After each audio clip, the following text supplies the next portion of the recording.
আজিলৈ আহিছোঁ ঈদ বিহু স্পেচিয়েল পেৰা ৰেচিপি। ৰেচিপিটো আপোনালোকে বনাবৰ কাৰণে ঘৰৰ যিবোৰ সামগ্ৰী থাকে সেইখিনি আপোনালোকে ব্যৱহাৰ কৰি বনাব পাৰিব। আহক তেতিয়াহ'লে ভিডিঅ'টো আৰম্ভ কৰোঁ। দেখিছে মই এখন পেন লৈছোঁ, তাত মই একাপ ময়দা লৈছোঁ, লগতে একেটা কাপৰ জোখেৰে মই একাপ বেচন লৈছোঁ। এতিয়া বেচন আৰু ময়দাৰ মই মিশ্ৰণখিনি ভালকৈ লৰাই ল'ম যাতে গোল্ডেন ব্ৰাউন কালাৰ হৈ যায়। এতিয়া এনেকুৱাতে মই আধা কাপ ঘি ঢালি দিছোঁ আৰু লগতে ভালদৰে লৰাই লৈছোঁ। ভালদৰে লৰাৰ পিছত দেখিছে টেক্সচাৰটো এনেকুৱা ধৰণৰ হ'ব।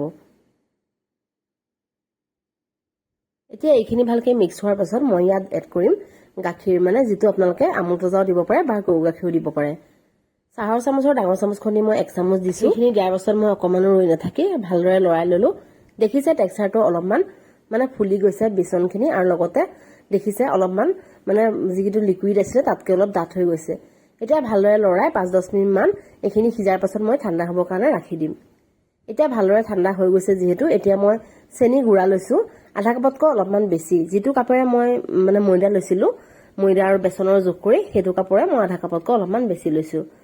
এতিয়া চেনিখিনি মই দুটা বেটছত এনেকৈ মিক্স কৰি যাম। অলপ অলপকৈ ভালকৈ মিক্স কৰি ল'ম। ৰেচিপিটো একেবাৰে বনাবলৈ সহজ হয়। আপোনালোকে নিশ্চয় এবাৰ বিহু বা ঈদত আপোনালোকে ট্ৰাই কৰিব বুলি মই আশা কৰিলোঁ।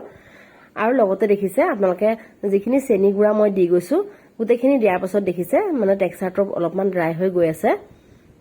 এতিয়া যিহেতু এইখিনি ভালদৰে মিক্স হৈ গ'ল, এতিয়া দেখিছে মই অলপমান পেৰা কিটি দিম।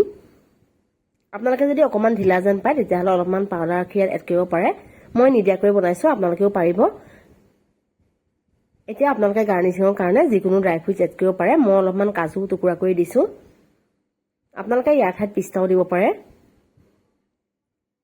এতিয়া আপোনালোকে এনেদৰে বনাই বহুত দিনলৈ আপোনালোকে ষ্টক কৰি ৰাখিব পাৰে।